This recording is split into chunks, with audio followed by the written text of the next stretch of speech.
মুআজ্জাজ মুহতারাম মুকাররম সম্মানিত উপস্থিতি, আল্লাহ জাল্লা শানুহু আম্মা নওয়ালুহুর মহান আলী শান দরবারে লাখো কোটি শুকর সুজুদ যে মহান আল্লাহ রব্বুল ইজ্জত ওয়াল জালাল অত্যন্ত দয়া করে মায়া করে আজকে এই সৈয়দুল আইয়াম সপ্তাহের শ্রেষ্ঠ দিন জুমার দিন,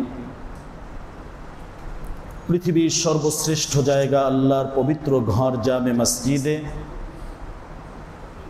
পবিত্র মাস জিলকদ মাসের প্রথম জুমার সালাত আদায়ের জন্য আমাদেরকে আসার এবং বসার তৌফিক এবং সুযোগ দিয়েছেন। সর্বপ্রথম মহান মালিকের দরবারে শুকরিয়া আদায় করি, অন্তরের অন্তঃস্থল থেকে কালিমাতুশ শুকর আদায় করি আলহামদুলিল্লাহ। সম্মানিত উপস্থিতি, কুরআনুল কারীমের গুরুত্বপূর্ণ একটি আয়াতে কারিমা তেলাওয়াত করেছি। আয়াতের সাথে সম্পৃক্ততা রেখে বিশ্বনবী সাল্লাল্লাহু আলাইহি ওয়াসাল্লামের অসংখ্য অগণিত হাদিস থেকে আমাদের জন্য জীবন ঘনিষ্ঠ অত্যন্ত গুরুত্বপূর্ণ একটি হাদিস উল্লেখ করেছি। আয়াত এবং হাদিসকে সামনে রেখে নির্ধারিত আজকে এই অল্প সময়ের ভেতরে আমাদের জন্য জীবন ঘনিষ্ঠ অতীব গুরুত্বপূর্ণ একটি বিষয় নিয়ে সংক্ষিপ্ত কিছু আলোচনা করব ইনশাআল্লাহ। সম্মানিত উপস্থিতি, আজকের মৌলিক যে আলোচ্য বিষয় কথা হবে ওয়াসায়া রাসূলিল্লাহ সাল্লাল্লাহু আলাইহি ওয়াসাল্লাম থেকে। বিশ্বনবী সাল্লাল্লাহু আলাইহি ওয়াসাল্লাম প্রায় সময়ই সাহাবায়ে কেরাম রিদওয়ানুল্লাহি তাআলা আলাইহিম আজমাইনদেরকে সামনে রেখে তাদেরকে ডেকে বিভিন্ন গুরুত্বপূর্ণ বিষয়ে উপদেশ দিতেন, নসিহত করতেন। অনেক সময় অনেক বিষয় গুরুত্বপূর্ণ ওসিয়ত আল্লাহ রাসূল করতেন। তো আজকে আমাদের সামনে গুরুত্বপূর্ণ এমন একটি হাদিস আছে যে হাদিসটিও বিশ্বনবী সাল্লাল্লাহু আলাইহি ওয়াসাল্লাম ওসিয়ত হিসাবে উপদেশ বাণী যেগুলো আছে তার গুরুত্বপূর্ণ একটা অংশ হিসাবে সাহাবায়ে কেরামকে আল্লাহ রাসূল বলেছিলেন, এবং এটার মাধ্যমে একজন মানুষকে কামেল মানুষ, একজন মুমিনকে পরিপূর্ণ মুমিন, একজন ইবাদত গুজারকে পরিপূর্ণ ইবাদত গুজারের সন্ধান দিয়েছেন যে তুমি আসলে প্রকৃতপক্ষে সঠিক ইবাদত গুজার একজন আবেদ কখন হতে পারবে, সত্যিকার অর্থে তুমি একজন ধনী মানুষ কখন হতে পারবে, প্রকৃতপক্ষে তুমি একজন মুমিন মানুষ কখন হতে পারবে। এই যে প্রশ্নগুলো, এই নসিহার মাঝে বিশ্বনবী প্রশ্নগুলোর উত্তর দিয়েছেন যে এই কাজগুলো তুমি যদি করতে পারো তাহলে তোমার হৃদয়ের ভিতরে সেই প্রশান্তি আল্লাহ সুবহানাহু ওয়া তাআলা দান করবেন, তোমাকে সেই ঈমানি শক্তি দান করবেন, তোমার সেই রূহানি আধ্যাত্মিক শক্তি দান করবেন, যার মাধ্যমে তোমার এই শ্রেষ্ঠত্বগুলো অর্জন হবে। বিষয়টা আমাদের জন্য খুবই গুরুত্বপূর্ণ। বিশ্বনবী সাল্লাল্লাহু আলাইহি ওয়াসাল্লাম সাইয়্যিদুনা আবু হুরায়রা রাদিয়াল্লাহু আনহু, আল্লাহ রাসূলের খুব প্রিয় একজন সাহাবী। বিশ্বনবী থেকে যত হাদিস বর্ণিত হয়েছে সবচেয়ে বেশি হাদিস যে সাহাবী থেকে বর্ণনা এসেছে সাইয়্যিদুনা আবু হুরায়রা রাদিয়াল্লাহু আনহু। আল্লাহ রাসূল তাকে ডাকলেন, আবু হুরায়রা তার হাত ধরলেন, ফাআখাযা বিয়াদি। এরপরে বিশ্বনবী বলেন, আমি তোমাকে কিছু কথা শিক্ষা দেব, কিছু কালিমা তোমাকে আমি জানাবো, কিছু উপদেশ তোমাকে আমি করব, এগুলো তুমি নিজে আমল করবে এবং তোমার পরবর্তী যারা আছে তাদেরকেও তুমি এই বিষয়ে তালিম দিবে, তাদেরকে এই বিষয়গুলো জানাবে, তাদেরকে এই বিষয়গুলো শিক্ষা দিবে। তখন বিশ্বনবী সাল্লাল্লাহু আলাইহি সাল্লাম 5টি গুরুত্বপূর্ণ নসিহত করলেন, কথা বললেন। এই নসিহতগুলো আমাদের জন্য অত্যন্ত গুরুত্বপূর্ণ। শুধু এই নসিহা না, কোরআন এবং সুন্নাহ থেকে যে কোনো উপদেশ বাণী আছে, আল্লাহ রাসূল সাল্লাল্লাহু আলাইহি ওয়াসাল্লামের যে কোনো নসিহতমালা উপদেশমালা আছে, এটাকে গ্রহণ করা বিশেষ করে কুরআনুল কারীমের আয়াত সূরা যারিয়াতের ভিতর আল্লাহ তাআলা বলছেন ওয়াযাক্কির, এটা আল্লাহ রাসূলের একটি দায়িত্ব। বিশ্বনবীকে নির্দেশ দিচ্ছেন আল্লাহ তাআলা যে উম্মাহকে নসিহা করেন, তারা বিভিন্ন সময় ভুল পথে চলে যাচ্ছে, তাদের পথ বিশুদ্ধ যাতে হয়, কোন জায়গায় ভুলগুলো হচ্ছে এগুলো ধরিয়ে দেন, এগুলো তাদের সামনে উপস্থাপন করেন যে এই জায়গায় তোমাদের ভুল হচ্ছে, এটা তোমাদের জন্য ধ্বংসের একটি পথ। সবাই গ্রহণ করবে না, আপনার দায়িত্ব হলো বলা। হ্যাঁ, ফাইন্না যিকরা তানফাউল মুমিনিন, যাদের ভিতরে ঈমান আছে, ঈমানের বাতি আছে, ঈমানের আলো আছে, তারা এই নসিহত থেকে উপদেশ গ্রহণ করবে, এর মাধ্যমে তারা উপকৃত হবে। কোরআন এবং সুন্নাহর কথা সবাই নিতে পারে না, সবাই মন দিয়ে শুনতেও পারে না, বিভিন্ন ধরনের ওয়াসওয়াসা শয়তান মনের ভিতরে সৃষ্টি করে। কিন্তু সত্যিকার অর্থে আল্লাহর প্রেমের প্রেমিক যারা, আল্লাহ সুবহানাহু ওয়া তাআলার ভালোবাসা হৃদয়ের ভিতরে যারা পরিপূর্ণভাবে বদ্ধমূল রাখেন, তারা এই বিষয়গুলোকে নিয়ে ভাবেন, চিন্তা করেন যে আসলে আল্লাহ তাআলা কি বলছেন, আমার জন্য কি নির্দেশনা আল্লাহ তাআলা দিচ্ছেন।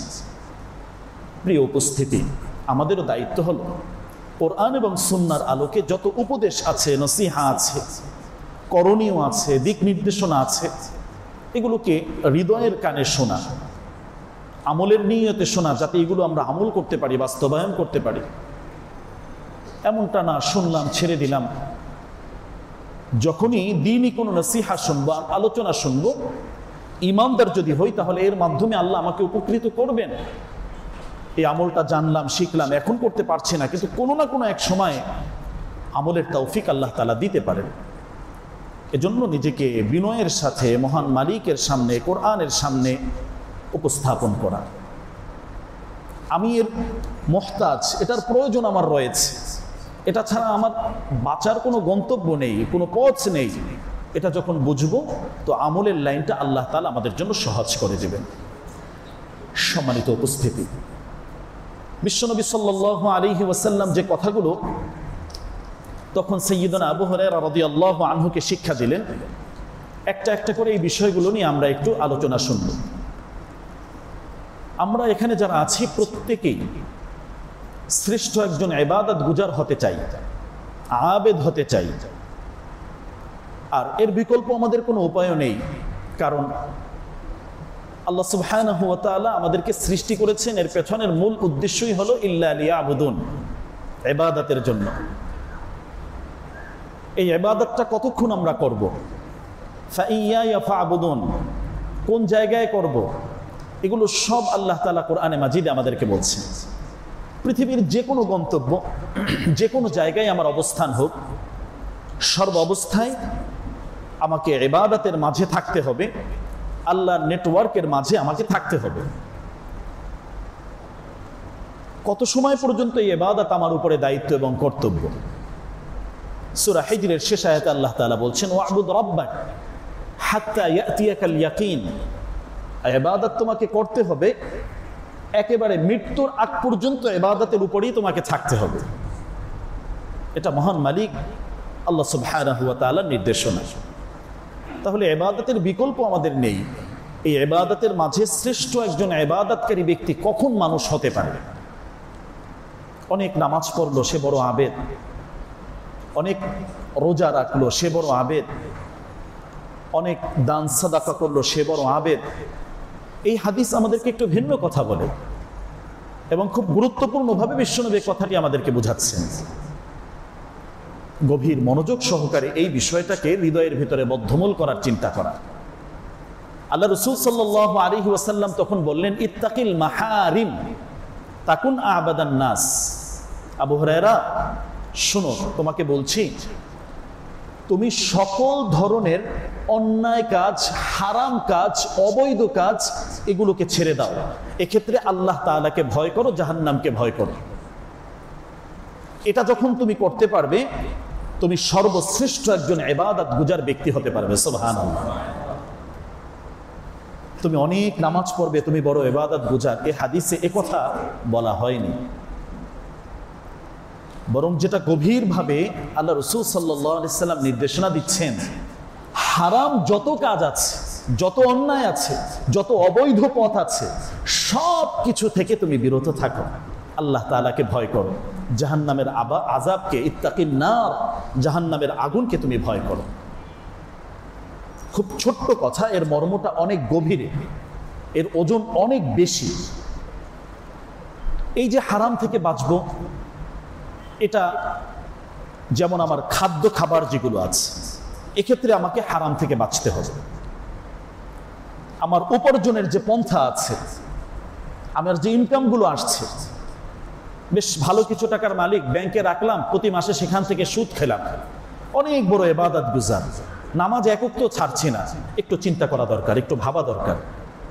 এই সুদের সাথে জড়িয়ে আমি ইবাদতটা কতটুকু আল্লাহর কাছে কবুল করাতে পারবো। ইত্তাকিল মাহারিম, কোরআন এবং সুন্নায় যে বিষয়গুলোর ব্যাপারে শাস্তির কথা এসেছে, আযাবের কথা এসেছে, ধমকের কথা এসেছে, এই বিষয়গুলোকে ছাড়তেই হবে, এটা থেকে বাঁচতেই হবে। আমার বুঝে আসুক বা না আসুক, আল্লাহর কাছে সেই ঈমানি শক্তি, রুহানি শক্তি চাইতে হবে যে আল্লাহ আপনি আমাকে তৌফিক দান করেন, না হয় বড় বড় বিপদে আমরা আছি। তাহলে আমার খাদ্য খাবার, আমার দস্তরখান কোনো ধরনের অবৈধ, অন্যায়, দুর্নীতি, জুলুম, নির্যাতন, এগুলোর কোনো একটা খাবারের অংশ যাতে আমার এই খাবারের সামনে না আসে। প্রিয় ভাই, অনেক কঠিন কথা, অনেক শক্ত কথা। আমরা তো আবেদ হতে চাই, আল্লাহর কাছে গ্রহণযোগ্য একজন বান্দা হতে চাই। এটা ছাড়া বন্দিগিই কবুল হচ্ছে না, বান্দা হব কিভাবে? এটা ছাড়া তো আল্লাহ তাআলা আমার ইবাদতগুলো কবুল করছেন না। গুদিয়া বিল হারাম, হারামের মাধ্যমে যে শরীরটা এইভাবে আমরা লালন পালন করছি, এটা তো জাহান্নামের একটি খোরাক হবে।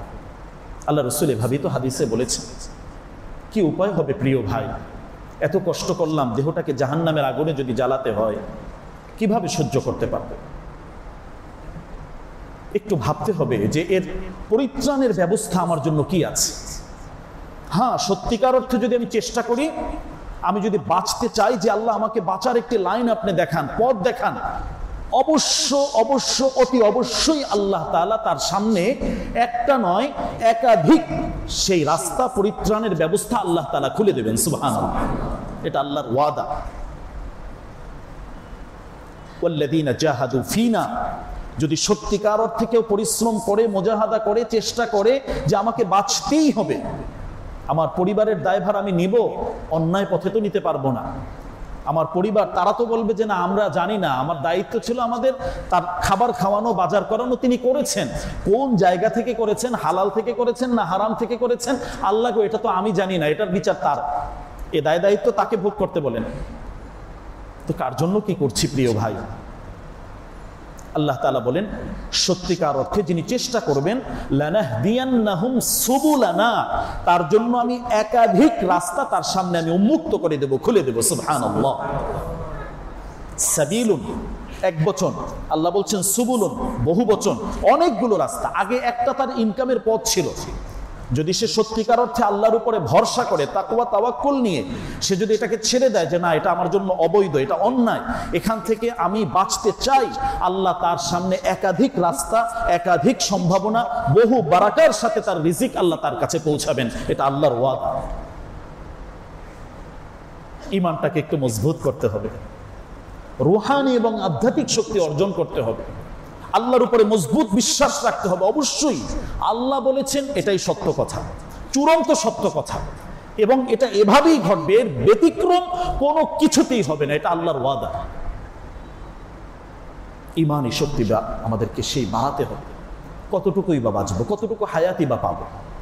তো আমরা নিশ্চিন্তে ব্যাংকে টাকা রেখে সেখান থেকে প্রতি মাসে নিচ্ছি, খাচ্ছি, বিভিন্ন অন্যায় পথে আমরা আছি। তাহলে এই জায়গা থেকে বাঁচতে হবে যদি আমি একজন ইবাদত গুজার বান্দা হতে চাই।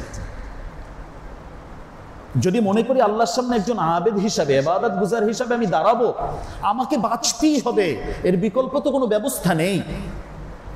তাহলে আবাদুন নাস, শ্রেষ্ঠ ইবাদত গুজার ব্যক্তি তখনই তুমি হতে পারবে যখন এই হারামকে তুমি ছাড়তে পারবে, অন্যায়কে ছাড়তে পারবে। তাহলে ইনকামের যে বিষয়গুলো আছে, যদি কারো এরকম থাকে, একটু চিন্তা ভাবনা করা, কার জন্য কি করছি। দুনিয়ার মোহে এই যে এক ব্যস্ততার মাঝে আমরা আছি, তো কতটুকু হায়াত বা পাবো। এই দায়ভার কে নেবেন, কে গ্রহণ করবেন, কতটুকুই বা আমি নিয়ে যেতে পারবো? একটু নিজে নিজে ভাবি, একটু চিন্তা করি। বিশ্বাসের ক্ষেত্রে যে অসঙ্গতিগুলো আছে, যে হারাম আকীদা, হারাম বিশ্বাসের সাথে, কুফরি আকীদার সাথে অনেক সময় জড়িয়ে যায়, এগুলো থেকে আমাদেরকে বাঁচতে হবে। তো হারামের যতগুলো বিষয় আছে এগুলো থেকে বান্দা যখন বাঁচবেন, এর মাধ্যমে আল্লাহ সুবহানাহু ওয়া তাআলা তার রূহানি শক্তি, ঈমানি শক্তি বাড়িয়ে দেন এবং এর মাধ্যমে তাকে শ্রেষ্ঠ একজন ইবাদত গুজার বান্দা হিসেবে আল্লাহ কবুল করেন। দুনিয়াতে চলার পথে সব জায়গায় আমরা শ্রেষ্ঠ হতে চাই, শ্রেষ্ঠত্বের সর্বোচ্চ শিখরে আমরা পৌঁছতে চাই। যিনি ব্যবসা করেন, ব্যবসার ক্ষেত্রে শ্রেষ্ঠ ব্যবসায়ী কিভাবে হব, অন্যান্য যত কাজ করি ওই জায়গায় কিভাবে ভালো নাম্বার নেব, এটা আমরা চেষ্টা করি। এবং আমাদের সন্তানরা যখন পরীক্ষা দেয় তখনও তাদেরকে এই নসিহা করি, কথা বলি যে ভালোভাবে পড়ো, ভালো রেজাল্ট করো, ভালো কিছু করো, তোমার ভবিষ্যৎ ভালো হবে। তো আল্লাহ রাসূল সাল্লাল্লাহু আলাইহি ওয়াসাল্লাম আমাদেরকে বলছেন, ইবাদতের ক্ষেত্রে শুধু 33-এ পাশ করলে হবে না, এক্ষেত্রেও একজন ফার্স্ট ক্লাস ইবাদত গুজার তুমি হও, সর্বশ্রেষ্ঠ একজন ইবাদত গুজার হও, সর্বোচ্চ নাম্বার নেওয়ার জন্য তুমি চেষ্টা করো। এক্ষেত্রে এমনটা না কোনো রকম পাশ করলেই তো হবে, আল্লাহ তো মাফ করবেন, আহকামুল হাকিমিন, সত্য কথা। কিন্তু প্রিয় ভাই, আল্লাহ সুবহানাহু ওয়া তাআলা তার নামগুলো যে বর্ণনা করেছেন, আল্লাহ তাআলা তো তার নাম জব্বার হিসাবে বর্ণনা করেছেন, আল্লাহ তাআলা তার নাম তো কাহ্হার হিসাবে বর্ণনা করেছেন, আল্লাহ তাআলা তো তার সিফাতি নাম আজিজুন যুনতিকাম হিসাবে বর্ণনা করেছেন যে আমি কঠিন ভাবে পাকড়াও করব, কঠিন শাস্তি দেব, ইন্না বাতশা রাব্বিকা লাশাদীদ, অত্যন্ত কঠিন ভাবে আমি ধরব। এই সিফাতগুলো, এই কথাগুলো কোথায় যাবে প্রিয় ভাই? আল্লাহ তো মাফ করবেন, ঠিক আছে,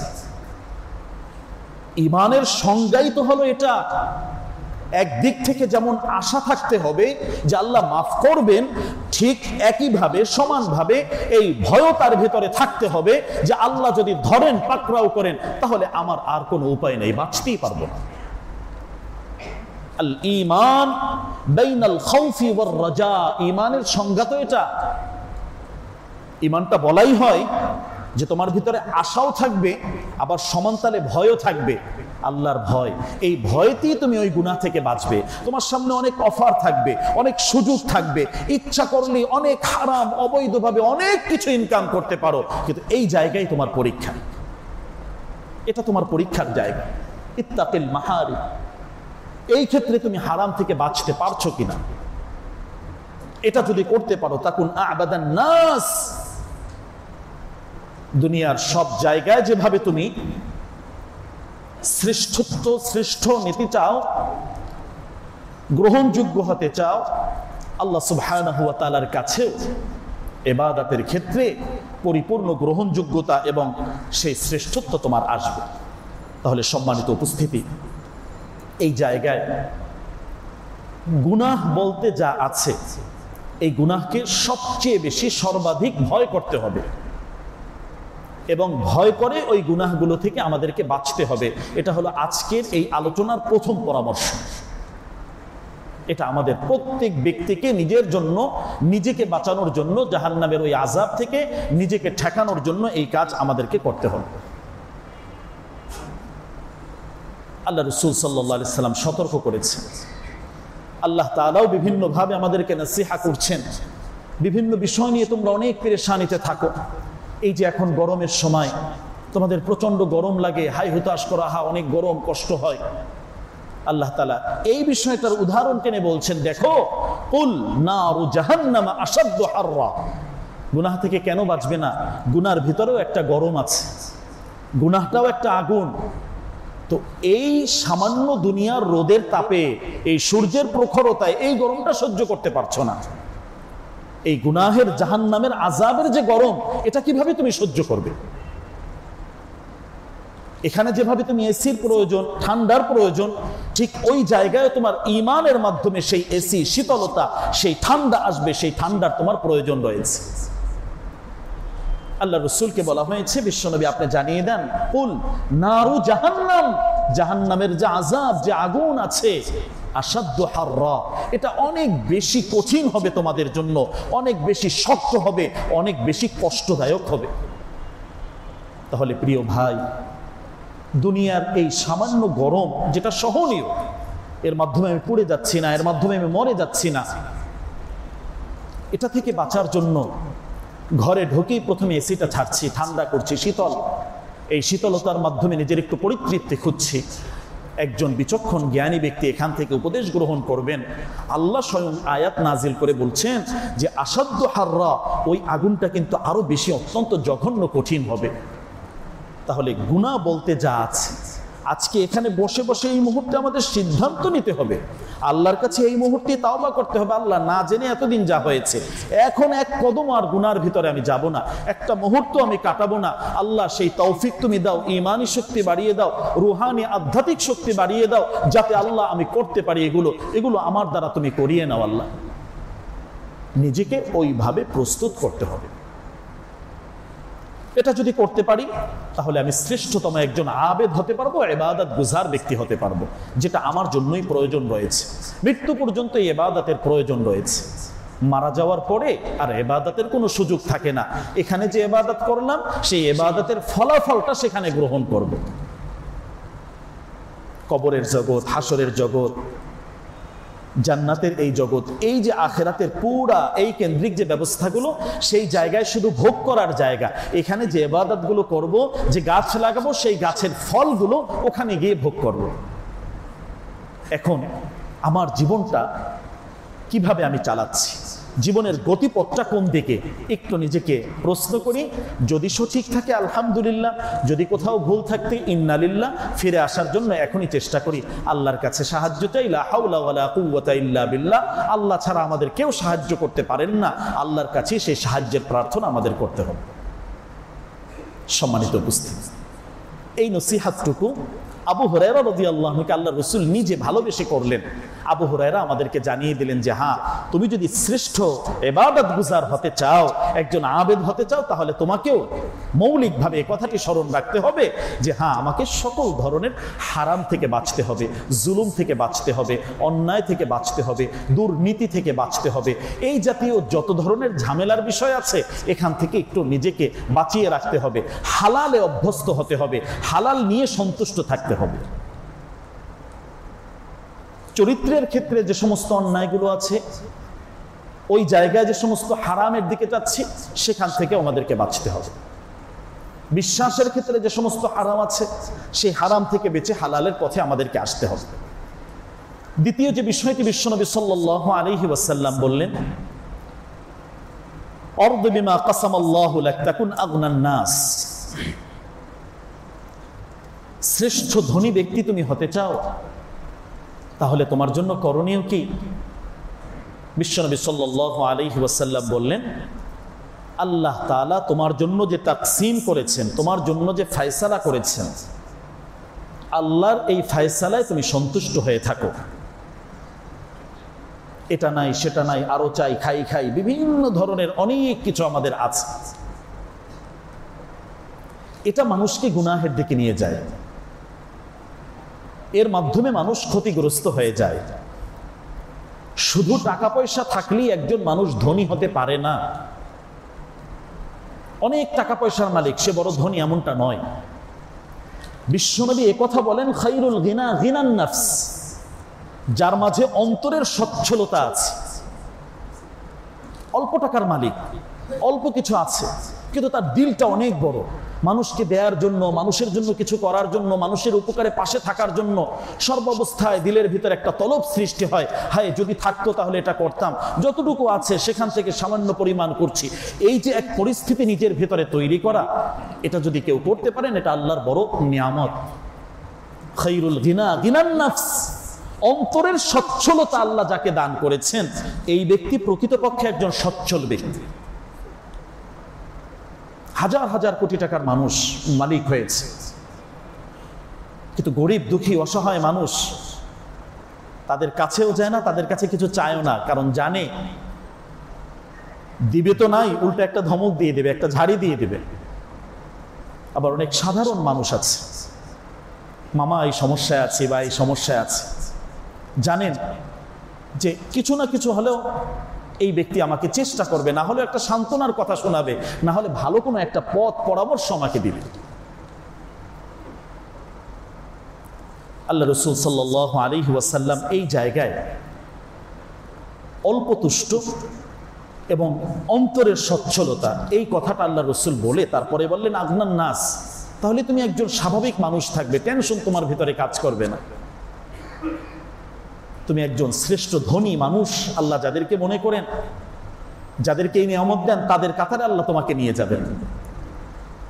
তাহলে মৌলিক বিষয়টি এখানে হলো বিমা কাসাম আল্লাহ, আল্লাহ যে তাকসিম করেছেন, আল্লাহর তাকসিমে সন্তুষ্ট থাকা। নাহনু কাসামনা, আল্লাহ তাআলা বলছেন যে আমি বিভিন্ন সময় তাকসিম করে দিই। এই তাকসিমের মাঝে, এই যে ফায়সালা করি, এর মাঝে তোমাদের জন্য পরীক্ষা রয়েছে। কাউকে দিচ্ছি, দিয়ে পরীক্ষা করছি, কাউকে দিচ্ছি না, না দিয়ে তাকে পরীক্ষা করেছি। কে কোন অবস্থায় ফেল করো, কে কোন অবস্থায় ওই জায়গা থেকে বাঁচতে পারো, এটা আমি দেখছি। ইন্নামা আমওয়ালুকুম ওয়া আওলাদুকুম ফিতনা, পরীক্ষার যে জায়গাগুলো আল্লাহ তাআলা নির্ধারণ করেছেন, এর ভিতরে সম্পদ কেন্দ্রিক পরীক্ষাটা বড় ধরনের একটি পরীক্ষার জায়গা। সম্পদের পরীক্ষায় মানুষ ফেল করে।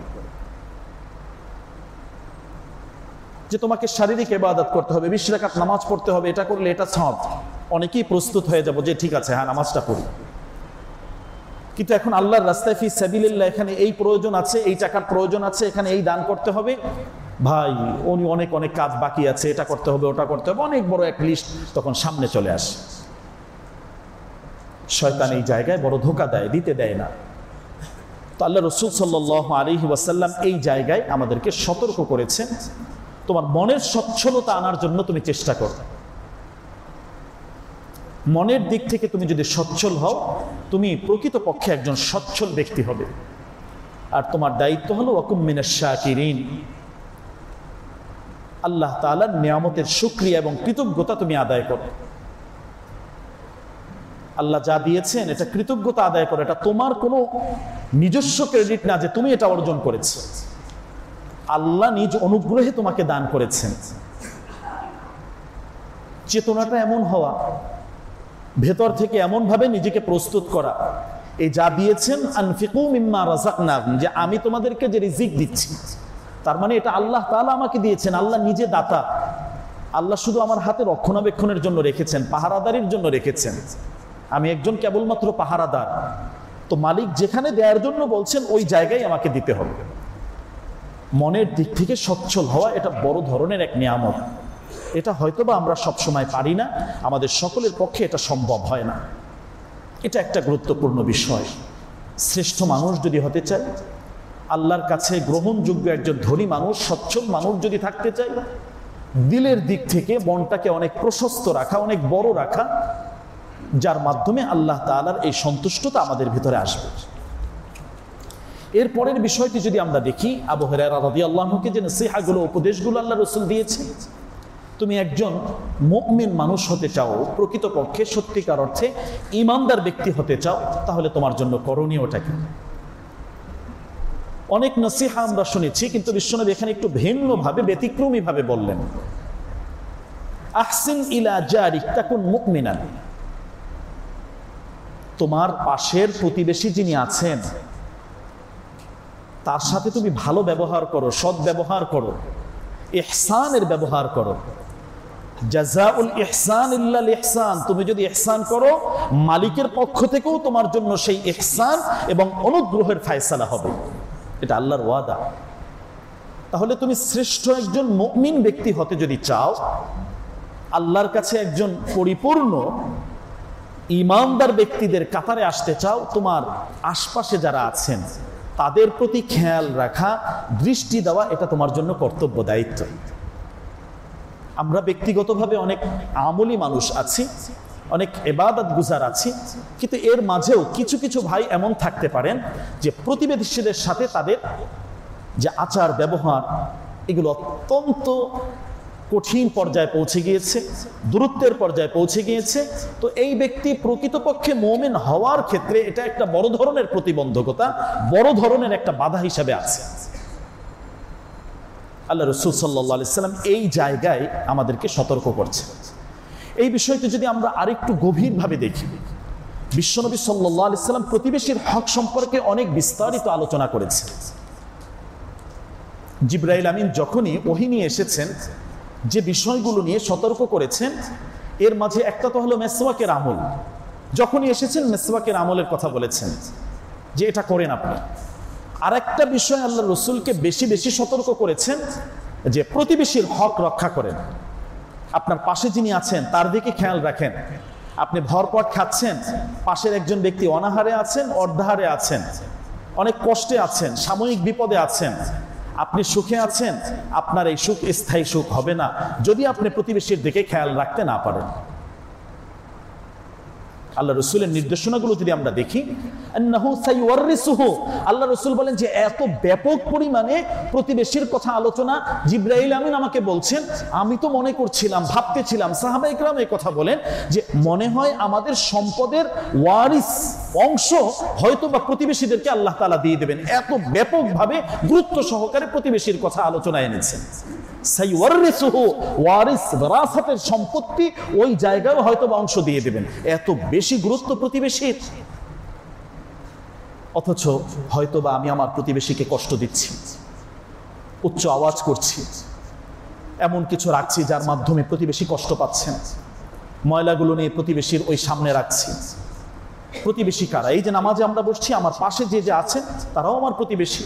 আমি যে বসবাস করছি, আমার ফ্ল্যাটে আশপাশে যারা আছেন আশপাশে, এরাও আমার প্রতিবেশী। আমি যেখানে চাকরি করছি সেখানে আমার আশপাশে কলিগ যারা আছেন তারা আমার প্রতিবেশী। আমি যখন যতটুকু সময় গাড়িতে আছি, পাবলিক বাসে আছি, তো আমার আশপাশে যারা আছেন তারা আমার প্রতিবেশী। সবার হক রক্ষা করতে হবে যে আমার কারণে তারা যেন কষ্ট না পান, আমি যেন তাদের কষ্টের কোনো কারণ না হই। বিশ্বনবী সাল্লাল্লাহু আলাইহি সাল্লাম অত্যন্ত গুরুত্ব সহকারে এই বিষয়ে সতর্ক করেছেন যে একজন মানুষের সৌভাগ্যশীল মানুষ তুমি কিভাবে চিনবে। এই বর্ণনায় বিশ্বনবী সাল্লাল্লাহু আলাইহি সাল্লাম বলছেন, মিনাস সাআদা আল জারুস সালিহ। একজন মানুষ যে সৌভাগ্যশীল মানুষ, তার অন্যতম আরেকটি উদাহরণ হলো এটা যে তিনি একজন ভালো প্রতিবেশীর পাশে বসবাস করতে পারছেন। চিন্তার বিষয় যে আমি যেখানে বসবাস করছি, আমার পাশে যদি একজন ভালো মানুষ থাকেন, দিনদার মানুষ থাকেন, যে কোনো বিপদে আপদে তাকে আমরা পাশে পাই, তো এই ব্যক্তি একজন সৌভাগ্যশীল ব্যক্তি। আল্লাহ না করুন যেখানে বসবাস করি একটা মদখোর যদি থাকে, একটা অন্যায়কারী যদি থাকে, তো ওর আযাবে পুরা ফ্ল্যাটের এই টাওয়ারে যারা আছে সবাই আমরা বিপদগ্রস্ত হয়ে যাব। খারাপ প্রতিবেশী থেকে বাঁচা, ভালো প্রতিবেশী বানানো এবং প্রতিবেশী যারা আছেন তাদের প্রতি যত্ন নেওয়া, তাদের প্রতি খেয়াল রাখা, দৃষ্টি রাখা, তাদের প্রয়োজন পূরণের জন্য সর্বাত্মক নিজেকে প্রস্তুত রাখা।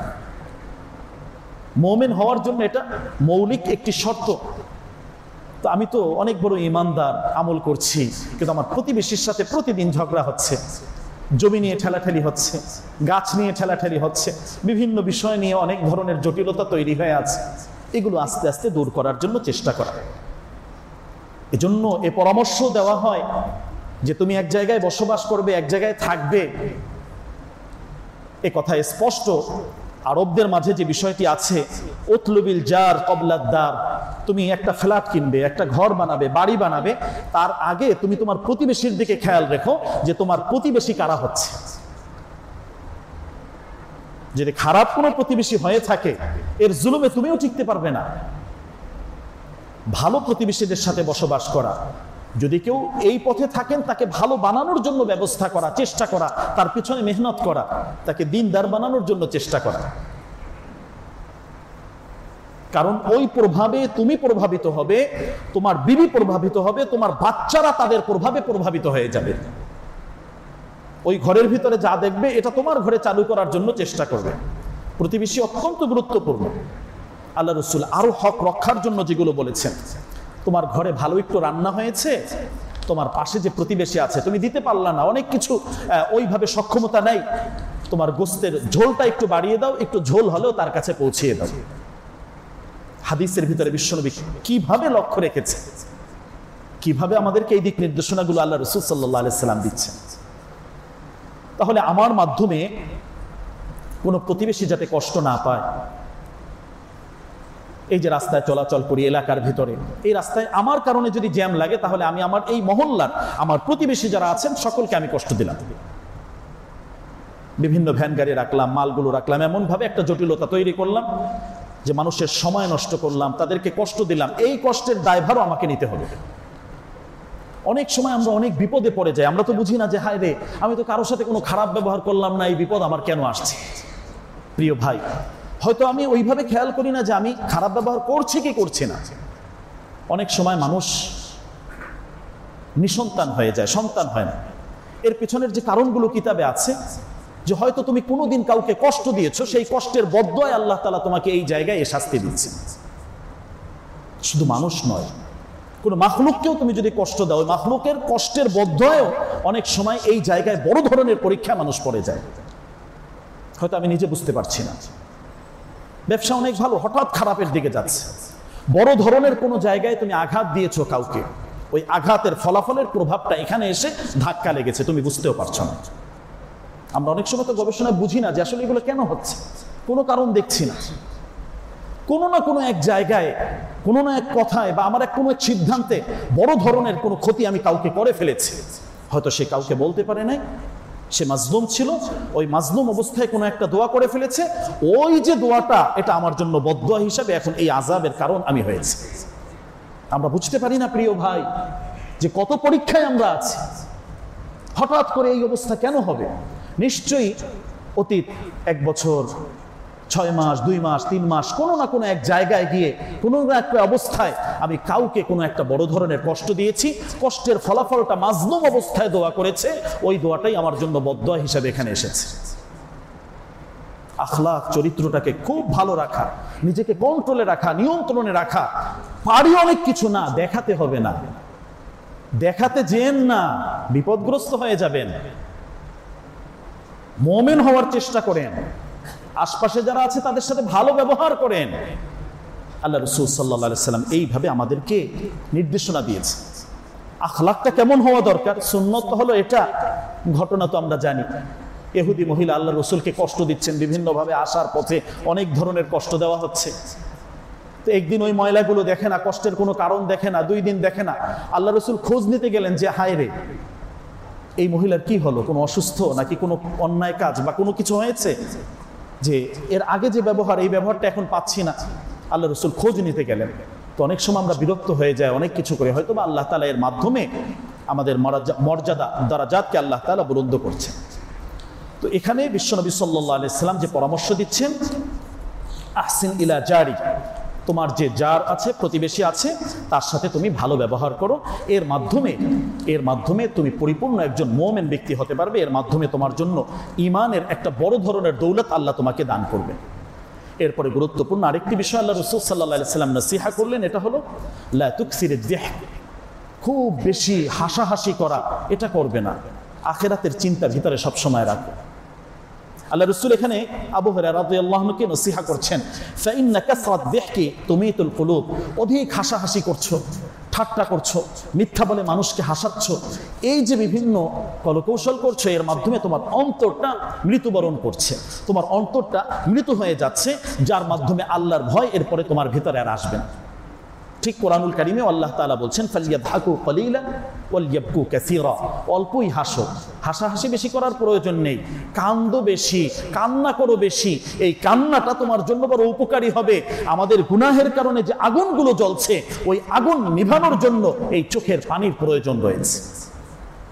আল্লাহর ভয়ে, আযাবের ভয়ে বাঁচার জন্য, জাহান্নামের আযাব থেকে বাঁচার জন্য একটু কান্নার চেষ্টা করো, মাঝে মাঝে কবর জিয়ারত করো। ফাইন্নাহা তুযাক্কিরুল আখিরা, এর মাধ্যমে আখিরাতকে আল্লাহ তাআলা স্মরণ করাচ্ছেন, আখিরাতের বিষয়গুলো তোমাদের ভেতরে আসবে। ওই চেষ্টা, ওই পরিকল্পনা, এগুলো আমাদের ভিতরে রাখা। তাহলে দিলটাকে আল্লাহমুখী করা, এবং খুব বেশি পরিমাণে হাসা এটা না, অট্টহাসি এটা তো আরো নিষেধ। হাসো, মুচকি হাসি দিয়ে কথা বলো, সারাদিন মুচকি হাসি দিয়ে থাকার চেষ্টা করো, এটাও তোমার জন্য একটা সাদাকা, এটাও একটা তোমার জন্য সাদাকা। এর মাধ্যমে তুমি একটা সওয়াব পাচ্ছ, এর মাধ্যমে তুমি একটা নেকি পাচ্ছ। তাহলে বিশ্বনবী সাল্লাল্লাহু আলাইহি ওয়াসাল্লাম আমাদের আখিরাত সুন্দর করার জন্য আমাদেরকে এই নসিহা করছে। তাহলে আমরা যদি এই জায়গায় মৌলিক বিষয়গুলো একটু দেখি, এক কথায় বোঝার চেষ্টা করি যে আল্লাহ রাসূল সাল্লাল্লাহু আলাইহি ওয়াসাল্লাম বিভিন্ন সময় নসিহা করতেন। এই নসিহার মাঝে আজকে গুরুত্বপূর্ণ 5টি বিষয়ের নসিহা বিশ্বনবী সাল্লাল্লাহু আলাইহি সাল্লামের পক্ষ থেকে এসেছে। গুনাহ মুক্ত জীবন যাপন যদি আমরা করতে পারি তাহলে শ্রেষ্ঠ একজন ইবাদত গুজার হতে পারবো। অল্প তুষ্টে যদি আমরা সন্তুষ্ট থাকতে পারি তাহলে শ্রেষ্ঠ ধনী হতে পারবো। শ্রেষ্ঠ মুসলিম যদি হতে চাই প্রতিবেশীর হক আদায় করতে হবে। নিজের জন্য যেটা ভালো মনে করি অন্যের জন্য আমাকে সেটা ভালো মনে করতে হবে। এটা গুরুত্বপূর্ণ আরেকটি নসিহা। আমার নিজের অনেক দরকার, অনেক ভালো দরকার, কিন্তু আরেকজন একটু সুযোগ সুবিধা পাক, সেটা অধিকার তার, সেখান থেকে আমি বঞ্চিত করে দেই। আমার নিজের অনেক টাকার দরকার, কিন্তু আরেকজনের একটু বেতন বাড়বে, আরেকজনের একটু সুবিধা বাড়বে, আরেকজনের একটু বিভিন্ন জায়গায় তার অধিকারের ভিতরে আছে, এটা আমি করতে চাই না। আমি প্রকৃতপক্ষে একজন মুসলিম এখনো হতে পারি নাই। আল্লাহ রাসূল এই কথা স্পষ্ট বলে দিলেন। তাহলে নিজের জন্য যেটা ভালো মনে করছো, তোমার অপর ভাইয়ের জন্য সেটা তুমি ভালো করার যে একটা মানসিকতা তোমার ভিতরে তৈরি হবে, তখন তুমি একজন শ্রেষ্ঠ মুসলিম হতে পারবে। সর্বশেষ, অতিরিক্ত হাসাহাসি না করে আল্লাহর ভয়ে, আখিরাতের ভয়ে, জাহান্নামকে সামনে রেখে একটু কাঁদার চেষ্টা করো। এগুলো যদি করতে পারো তাহলে তুমি শ্রেষ্ঠ একজন মানুষ হতে পারবে, সফল মানুষ হতে পারবে। আল্লাহ তাআলা এই সংক্ষিপ্ত নসিহাগুলোর উপরে আমল করার তৌফিক দান করুন। আল্লাহ তাআলা আমাদের সকলের দুনিয়া এবং আখিরাত উভয় জগতে সফলতা দান করুন। ওয়া আখিরু দাওয়ানা আলহামদুলিল্লাহি রাব্বিল আলামিন।